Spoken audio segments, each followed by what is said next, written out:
Assalamualaikum warahmatullahi wabarakatuh. Perkenalkan, nama saya Dewi Junita. Saya merupakan dosen dari program studi agroteknologi Fakultas Pertanian Universitas Teguh Umar.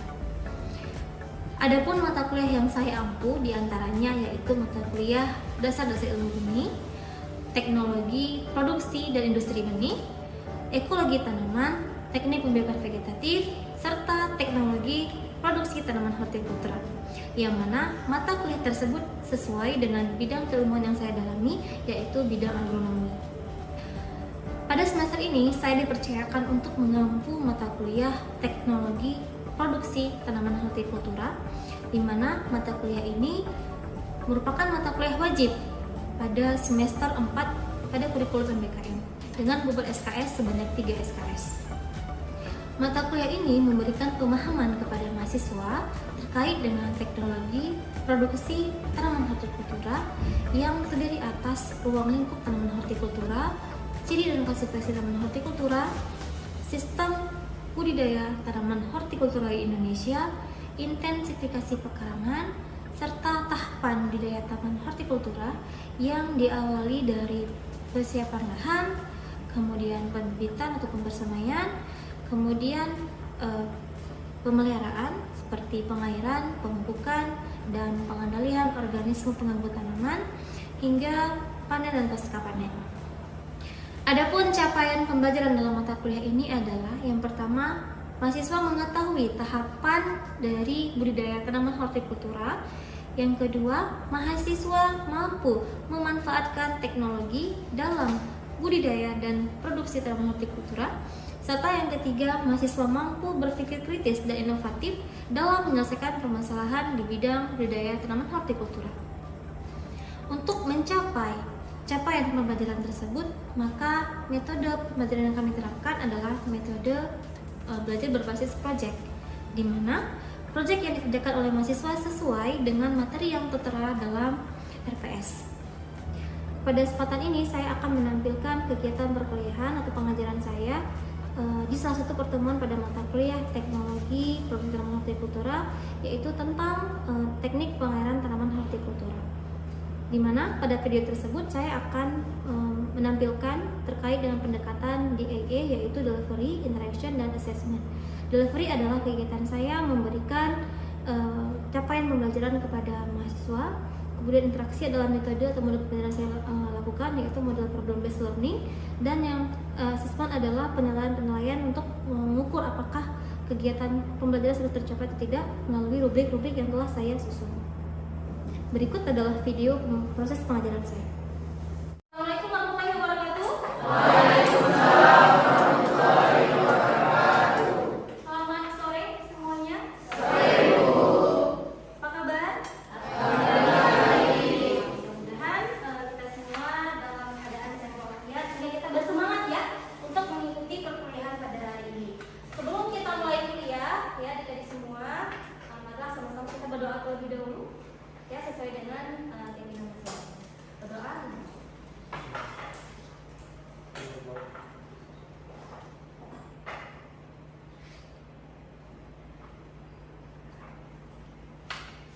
Oke, berdoa selesai ya.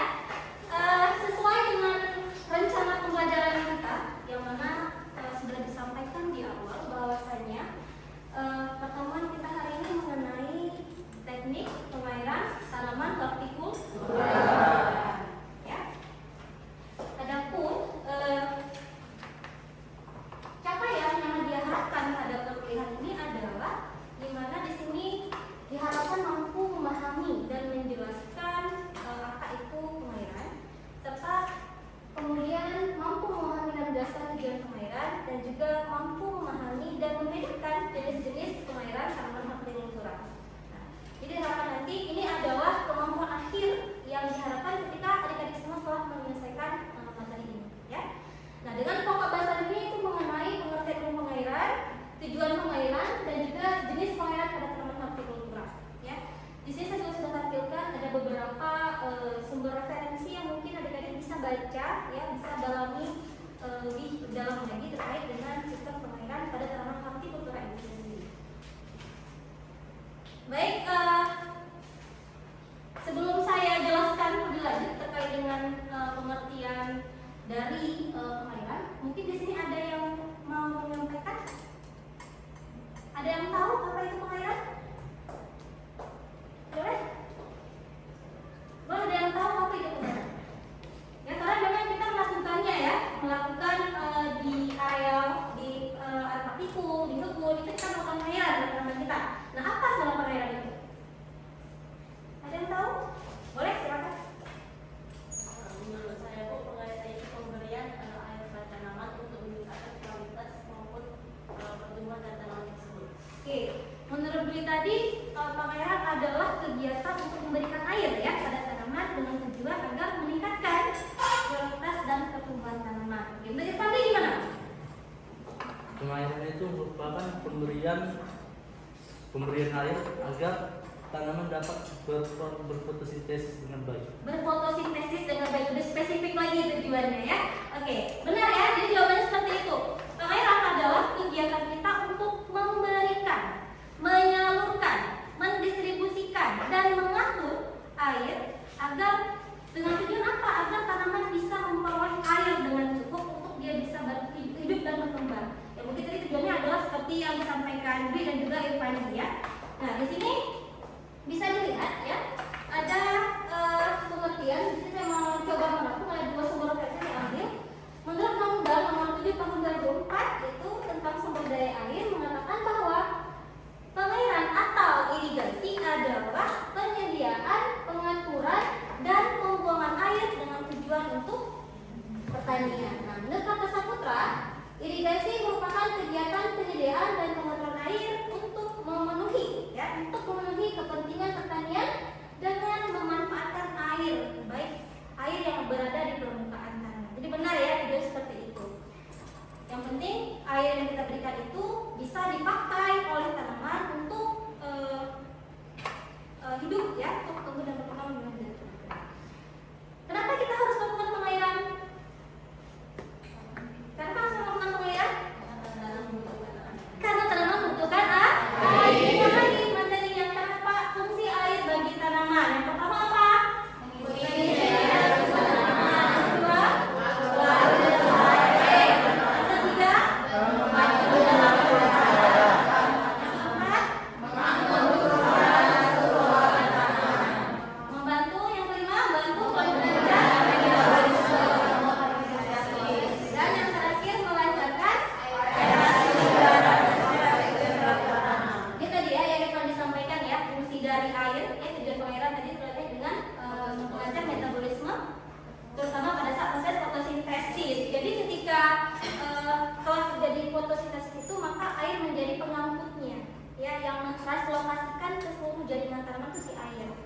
Jadi bayangkan tanaman Anda di lapangan tidak ada siram, ya, nggak bisa dia melakukan proses ini semua seperti itu ya. Oke, kita lanjut. Nah, adapun tujuan pengairan itu bagi menjadi dua. Ada tujuan langsung dan tujuan tidak langsung. Tujuan langsungnya jelas ya, kita menyediakan air ya untuk pertumbuhannya ya. Kemudian yang tidak langsungnya apa di sini? Yang pertama mengatur suhu tanah. Agar apa? Agar suhu untuk pertumbuhannya tidak terlalu tinggi. Yang kedua membersihkan tanah dan menambah nutrisi tanah. Ya, ada yang tahu nggak maksudnya gimana? Membersihkan tanah dan menambah nutrisi. Ya di mana? Ketika kita melakukan pengairan itu harapannya zat-zat atau yang beracun itu larut ya, tidak tercuci dengan adanya pengairan. Kemudian menambah nutrisi, nanti ada teknologi yang mana seperti penerapan fertigasi seperti itu, dia penyiraman sekaligus dengan pemberian nutrisi untuk tanah seperti itu ya. Nah yang terakhir memberantas hama. Contohnya seperti kita memberantas hama tikus. Sebelum kita tanami, lahannya kita genangi dulu. Supaya apa? Supaya tempat tinggal si tikus itu tertutup oleh air dan tikusnya jadi pergi. Seperti itu ya. Itulah tujuan tidak langsung dari pengairan. Kemudian kita lanjut materinya. Oke, ada beberapa jenis pengairan di sini. Yang pertama adalah irigasi permukaan. Irigasi permukaan ini adalah irigasi yang paling kuno di Indonesia, di mana irigasi ini dia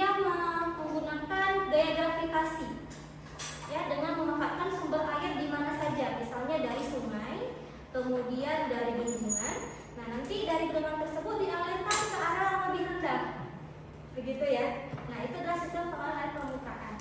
Kemudian yang kedua ada irigasi bawah permukaan. Irigasi ini dia menyuplai air langsung ke dalam akar tanaman dan dia langsung ditaruh di dalam tanah, disuplai di dalam tanah langsung ya. Kemudian ada juga irigasi dengan pancaran atau sprinkle. Pernah dengar sprinkle nggak? Belum pernah dengar sprinkle?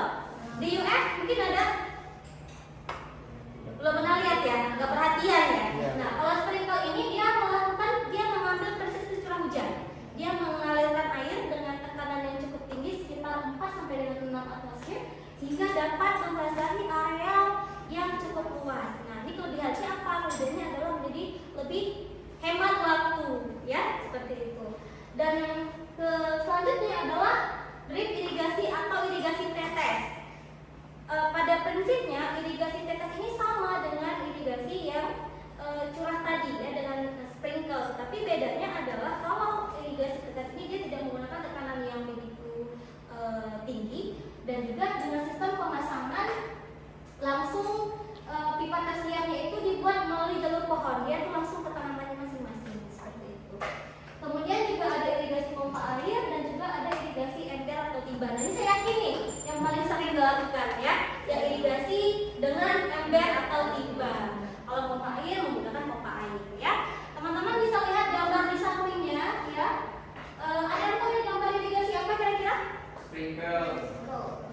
Ayo, sprinkle yang mana yang murah ya? Nah, ini apa? Dia membentuk pipa seperti pohon. Namanya irigasi tetes atau drip irrigation. Oke. Yang di bawahnya gambar apa? Jenis irigasi dengan ember atau timba ya. Kemudian yang ini gambar apa ini? Irigasi apa ini? Drainase. Irigasi permukaan. Iya, drainase permukaan tanah. Tadi dia memanfaatkan gaya gravitasi, jadi nanti ketika dia sudah penuh dia akan meletakkan yang di bawah dimulai ya. Kemudian ini irigasi apa? Sprinkle ya. Tadi yang dia berpersis seperti curah hujan seperti itu ya. Ya ini irigasi apa? Siram tanah. Iya, bawah tanah. Dan yang terakhir dengan Pompa air ya. Hobi. Baik, nah nanti saya akan putarkan video. Teman-teman boleh melihat videonya dan juga silahkan menjawab pertanyaan ini ya. Jawab pertanyaan ini secara kelompok, secara diskusikan. Nanti setelah video sudah diputarkan, kalian disebutkan terkait dengan ini. Yang pertama, apakah pengairan yang dilakukan pada video tersebut sudah sesuai dan cocok untuk kita aplikasikan di daerah kita. Kemudian yang pertanyaan selanjutnya, sebutkan alternatif irigasi lainnya yang lebih cocok untuk diterapkan di Aceh.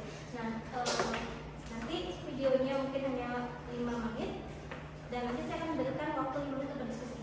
Oke?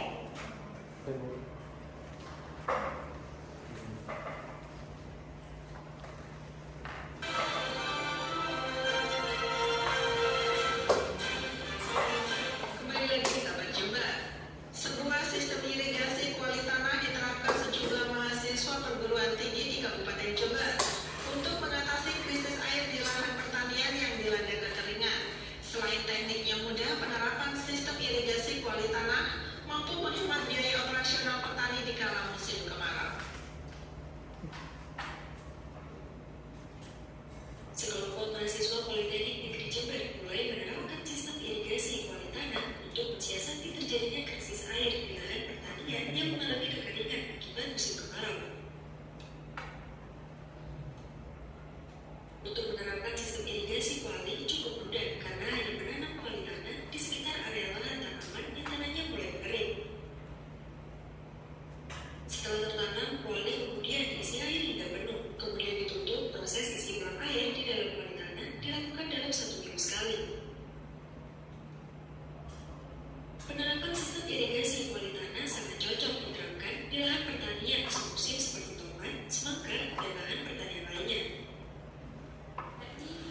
Satu kuali dapat bertahan selama 1 minggu dalam penyiraman, sehingga para petani tidak harus setiap hari menyiram tanaman semusim. Yang tanaman semusim memang sifatnya lebih membutuhkan banyak air. Untuk teknisnya, air tersebut akan keluar mendistribusikan secara perlahan keluar dari buali dengan sifat buali tersebut yang berasal dari tanah akan mengeluarkan pori-pori kecil. Air tersebut akan keluar secara perlahan sehingga petani tidak harus setiap hari menyiram tanaman. Selain mudah, teknik irigasi bawah tanah juga mampu menghemat biaya operasional petani dibandingkan harus melakukan sistem penyiraman air menggunakan mesin seperti yang dilakukan petani di musim kemarau. Irigasi ini sebenarnya bertujuan untuk memudahkan kita dalam perawatan. Jadi saat musim kemarau, otomatis intensitas penyiram itu akan tinggi. Nah, tapi pada kenyataannya di lingkungan petani itu mungkin memang kekurangan air.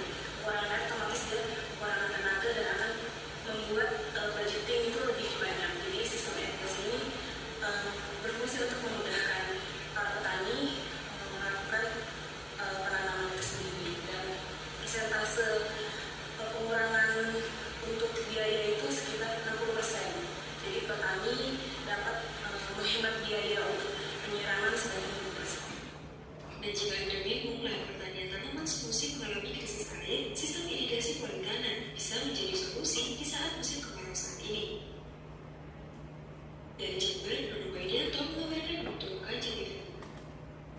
Oke, sudah ya, sudah nonton ya. Nah, apa tadi videonya? Tentang pengayaman visualisasi dalam bawah tanah. Itu adalah inovasi yang ditemukan oleh mahasiswa Politeknik di Jember. Oke, silakan saya berikan waktu 5 menit mungkin teman-teman untuk berdiskusi dengan kelompoknya, ya. Nah, mungkin tadi solusinya bisa diterapkan tuh untuk lahan di kebun percobaan kita ya. Apakah cocok atau tidak? Silakan didiskusikan dengan teman-teman kelompoknya, dan saya akan bertanya nanti dan akan saya nilai sesuai dengan rubrik yang telah kita sepakati. Diskusi, silakan diskusi, nggak apa-apa. Diskusi aja. Silakan.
karena penggunaan air pada pori-pori kualitas tersebut sedikit, sedangkan kita tanam di lahan pertanian kita itu tanam hortikultura membutuhkan banyak air karena sedikit cuma pori-pori yang keluar airnya mungkin akan menyebabkan kekeringan lagi karena contohnya seperti pacul yang membutuhkan banyak air.